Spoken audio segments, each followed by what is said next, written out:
Good morning, good afternoon, good evening, everybody. Wonderful to have you here. This is an amazing event that has been really, in the works for not very long time. We've had very short time to prepare for it, but it has come together very nicely. I'm going to start with a few remarks, and I'm going to start in the inverse order that people usually use. So I'm going to start out by really thanking the sponsors who have supported us for this event. I want to especially thank ISRC, the International Center for Sustainability and Resilience based in Louisiana, United States. I'd like to thank very much Ansarada, who have been very helpful. They are an international platform for technology. Want to thank PPP Training Online and Toraza Zenith, who offer training services for PPP, and would like also to thank Infra PPP, which has been our partner for some time, a database and a lot of information and media information about PPP. So thank you guys very much for being there and supporting us. I would like to also thank the team that has worked on this, especially Jean-Christophe Bartcoularet, our executive director, Lieven Jacquemin, and who has been doing a lot of the coordination of this from Singapore, Jinan Bosch, who has done a lot of coordination also from Beirut, Lebanon, and Fatima Zora Rahmoun, who has been working hard from Morocco. It is very important for you to be able to use this platform correctly, to take full advantage, because we chose the AirMeet platform in order to give you those benefits. It is not like a Zoom webinar where you just have to listen to us. You can, of course, we'd like you to listen very much, but you can move around, you can attend various sessions. There will be some roundtables that are taking place at the same time. You can go from one to the other. There are some features that are very important. If you click on schedule on a page where you enter, you can see day 1, 2, and 3, or 14, 15, 16. You can check the schedule of all the events that are taking place. There's an icon called People at the top right of your page. You click there, you see who are the people that are in the conference. You can message any one of them, ask them to meet you at the lounge. At the lounge, you can find a table and sit there and have a private conversation with the person you've invited there. We're all about networking, and this is really great for you to be able to do that. If you don't know people, if you just would like to meet people at random, as one does in a normal conference, you can click on the button that says Start Networking, and the AirMeet system will match you with somebody for that purpose.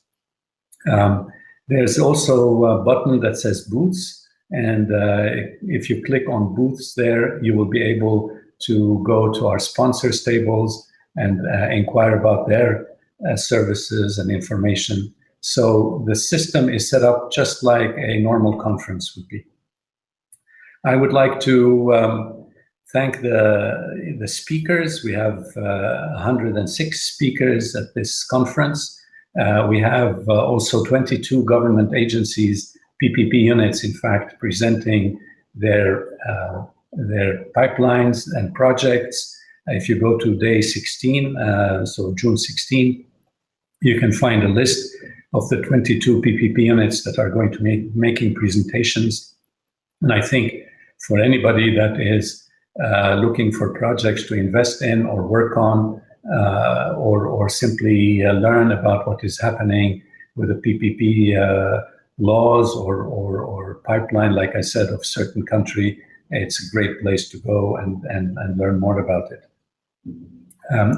Some of these PPP units have also given extensive interviews and to our quarterly magazine, and you can find the quarterly magazine on our website, and you can learn more about those PPP units and their projects there. Talking about our website, If you are not already a member of WAPP, please do join. There are a lot of benefits. They're all explained on our website. You can become part of this community. We are an NGO, we're not for profit. We were started 2 years ago, or 2.5 years ago, and in Geneva, Switzerland. We were born out of the UNECE, the United Nations Economic Commission for Europe meetings that used to take place. And when a group of us got together and we formed this association, it has been extremely successful. We have been growing extremely rapidly, and really proud of all that has been happening. How is WAPP structured so that you understand and be able to take advantage of what we have to offer? We are all about chapters. So we have regional chapters. We have 7 regional chapters. Depending on what part of the world you're in, you might be interested in one or more of those chapters. You can join as many chapters as you want, but we have chapters for North America, Latin America, Europe, Sub-Saharan Africa, Middle East, North Africa, CIS countries, South Asia, and Asia Pacific. We also have chapters that are sectorial chapters, and I'm sure usually you're interested in not only a region, but you're also interested in a particular sector. You can join our airport chapter, our ports, healthcare, water and natural resources. We are working on starting a chapter on railroads, and there will be others on the way, technology and others. And finally, we have thematic chapters. These have to do with certain themes like resilience or like people first PPP or sustainability. We have a chapter for women in PPP. We have a chapter for young PPP professionals. And we think it is important for young generation to be involved and play an active role in our industry. So this is how we are organized.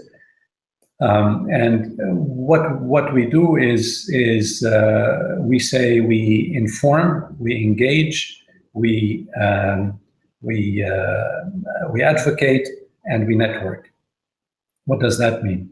Well, we network is exactly what you are seeing. We try to bring people together. We're a hub that brings together PPP units from public or other public infrastructure agencies with investors, strategic investors, with financial investors. We bring people together who are consultants, who are students, who are professors at universities, some working on research, some looking for projects to work on, some PPP units looking for investors or consultants, etc. So we are a hub, and I think we're I know we are the largest hub for PPP in the world. So please do join. You'll take advantage of that. The second thing we do is we engage. So we have a number of activities. We've had already, I think, about 13 or 14 webinars on various topics. We have regular meetings for the chapters. We have people engaged in writing research papers, etc. And you can be involved in any of these activities that you like. So we bring you in. We want you to be engaged. You're not just a member that is going to be passive. If you're passive, you're not taking full advantage of WAPP. The third thing we do is we inform. So we have publications that go out to you or that you can receive and read, and we have a Slack channel where you can go and interact with other people to learn about their information about their activities or experience. You can ask questions from other people who have done some of the projects maybe similar to the ones you're working on. Finally, and perhaps very importantly, is we advocate. What does that mean? Well, our profession for a very long time has not had a voice speaking for it. We've had a lot of voices saying PPP is bad, PPP is elitist, PPP is something for the rich people in the world, it is corrupt. Many people liken it to privatization. and don't understand the difference between privatization and PPP. We are working hard to change that. We believe that the financial gap that exists between the public sector resources around the world and the amounts of money needed to build infrastructure, both physical infrastructure and social infrastructure, is huge, and funding from the private sector is absolutely needed. PPP is the way to channel that infrastructure, that funding, and it would be a real shame if PPP were to be seen negatively and if people were stopped using this fantastic tool that is available.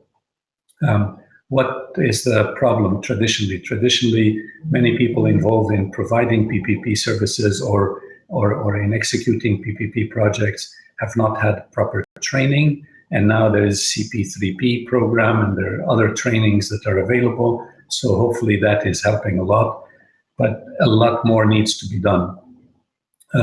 There is also many places that don't have the right legislative and legal framework, and that's needed. And I know that in many countries this is improving, and we are here as WAPP to support that. There are many places that have not had guidelines that ensure transparency and fight corruption, and this has given the wrong impression, and we are all about zero tolerance for corruption and about transparency and best practices, so we try to do that as well. But finally, very importantly, there has been sometimes a lot of effort put on value for money as a way to decide on whether to do PPP projects and how to structure them. And we think that this is, needs to change.